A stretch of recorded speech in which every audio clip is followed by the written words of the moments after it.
Hi, it's Dre Griggs with Obsidian Wisdom. Today we answer the question, what is the average inheritance by wealth level?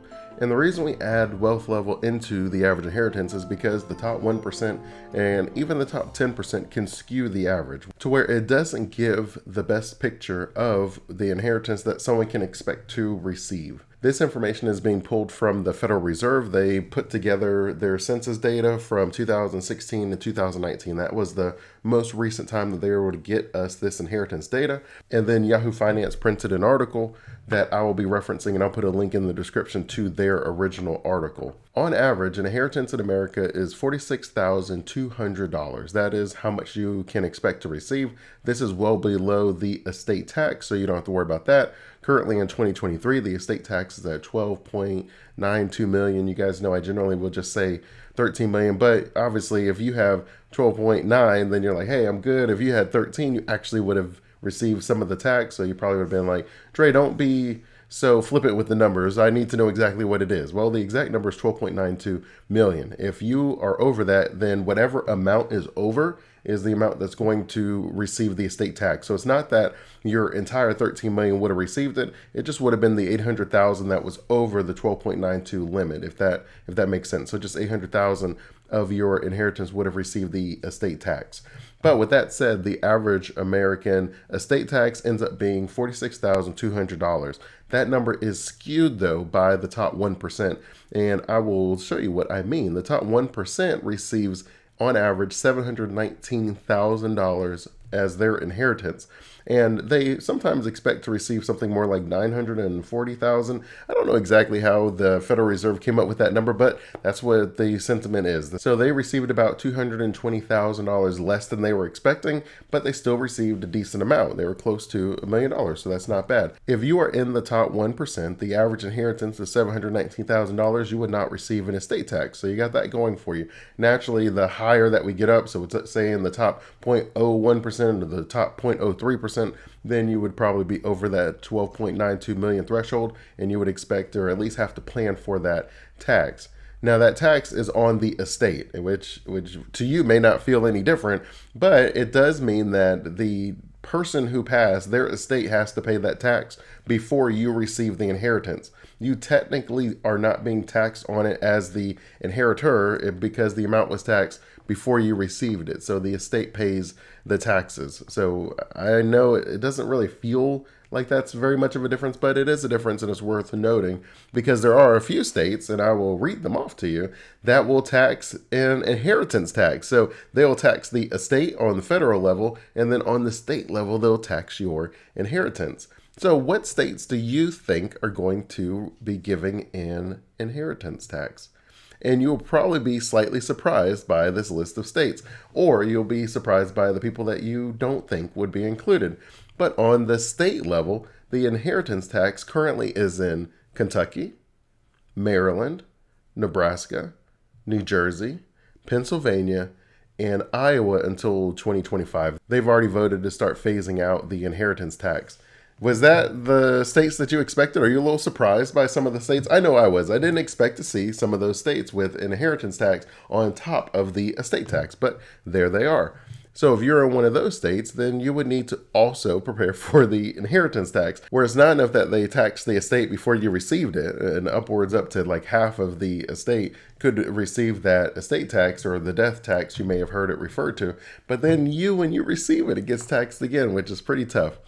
So if the top 1%, as I had read for you, receives about 719,000, then the next 9%, where we're just focusing on the top 10%, so the next 9% receives on average $174,000, and they expected to receive $266,600. I found the amount that they were expecting to receive, and they did receive, to be interesting for the next 9%. And while the number, as far as just, hey, it's about $200,000, which is about what it was for the top 1%, as far as a percentage change, it's actually significantly more. They're closer to 50% off as far as what they expected, right? Like if they were expecting to receive closer to $300,000 and they received closer to $150,000. And I would say that sometimes speaks on how much our children understand that we have, that we're making, that we're spending in retirement and things of that nature, and whether or not we are having some sort of a family governance where there's this understanding of the wealth, how it's going to be sent to them. Is it going to be in a trust? Is it going to be given to them in land? Are we going to give it to them in a business?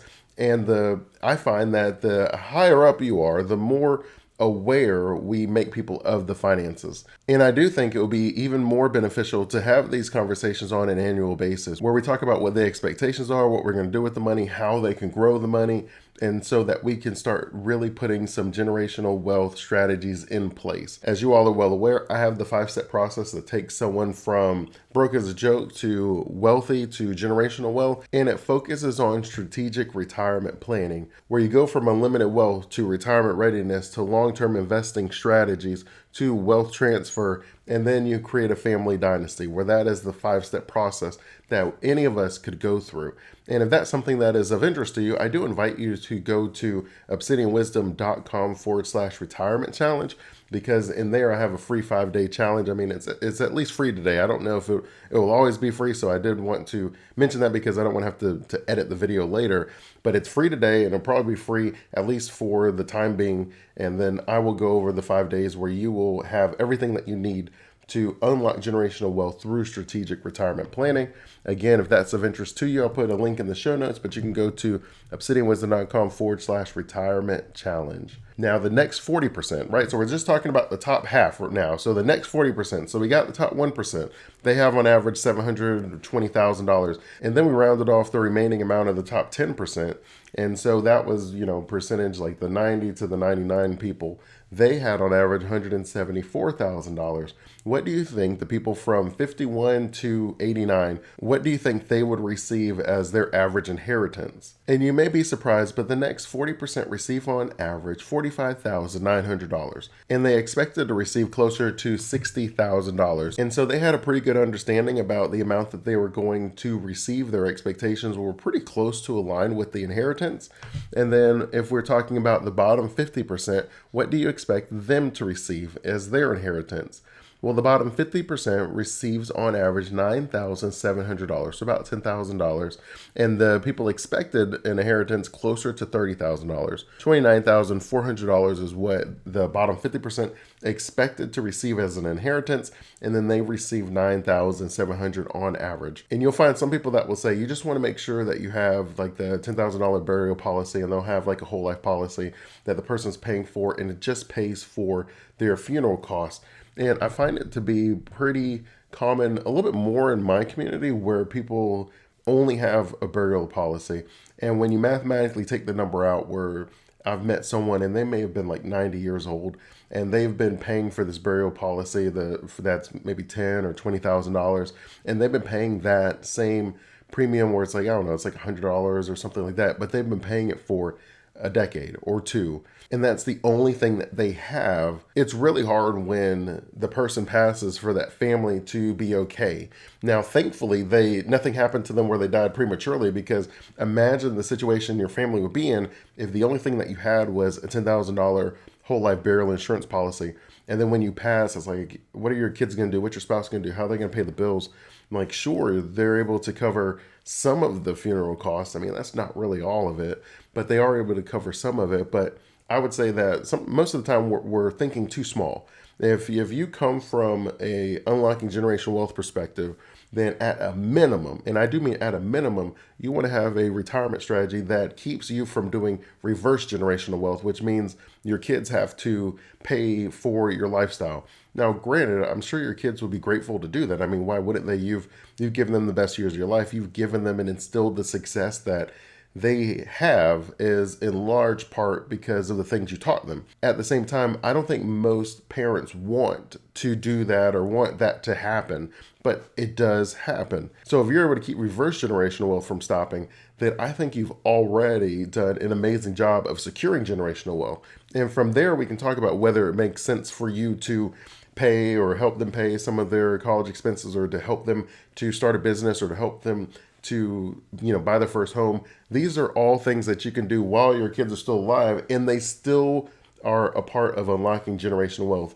If you were able to help your kid pay off their college expenses, there is no doubt that would free up a ton of cash flow that would then enable your kids to be a huge step ahead as college continues to get more and more expensive. But I'll get off my soapbox. I just simply wanted to say that if the only insurance that someone has, and I'm not even an insurance agent, I let my license go a long time ago. If you only have enough cash flow that you can afford like a $10,000 whole life burial policy, or you can have a $500,000 term policy, I would say get the $500,000 term policy. That way, if something happens to you, especially if you have kids and a family, then they're able to stay in the same house. They're possibly able to fund those kids' college because they're able to put that money in some 529s and some investments to help fund the college, to where your family is in a much better place, where you don't want to just say, well, I've covered my burial expenses. You don't want that to be the goal, right? You could put someone's cremation on a credit card and get back to it later. Keep in mind, because the average inheritance is around $10,000, that means there's many families that aren't able to leave an inheritance at all, right? So the bottom 50% are unlikely to receive any sort of an inheritance, and the top 1% is skewing the inheritance. That when I say the average inheritance is $46,200, that doesn't really capture the true essence of what the inheritance is. And that is our goal here at Obsidian Wisdom, to help families unlock generational wealth through strategic retirement planning using a wisdom-based approach. If you like this video and you want to keep learning about ways to unlock generational wealth through strategic retirement planning, I simply ask that you like the video, subscribe, and turn on the notification bell so you can keep receiving this information. And if you want to take your family's finances to the next level and you want to learn about my 5-step process to unlocking generational wealth, then you can go to obsidianwisdom.com/retirement challenge and you can join that free challenge today.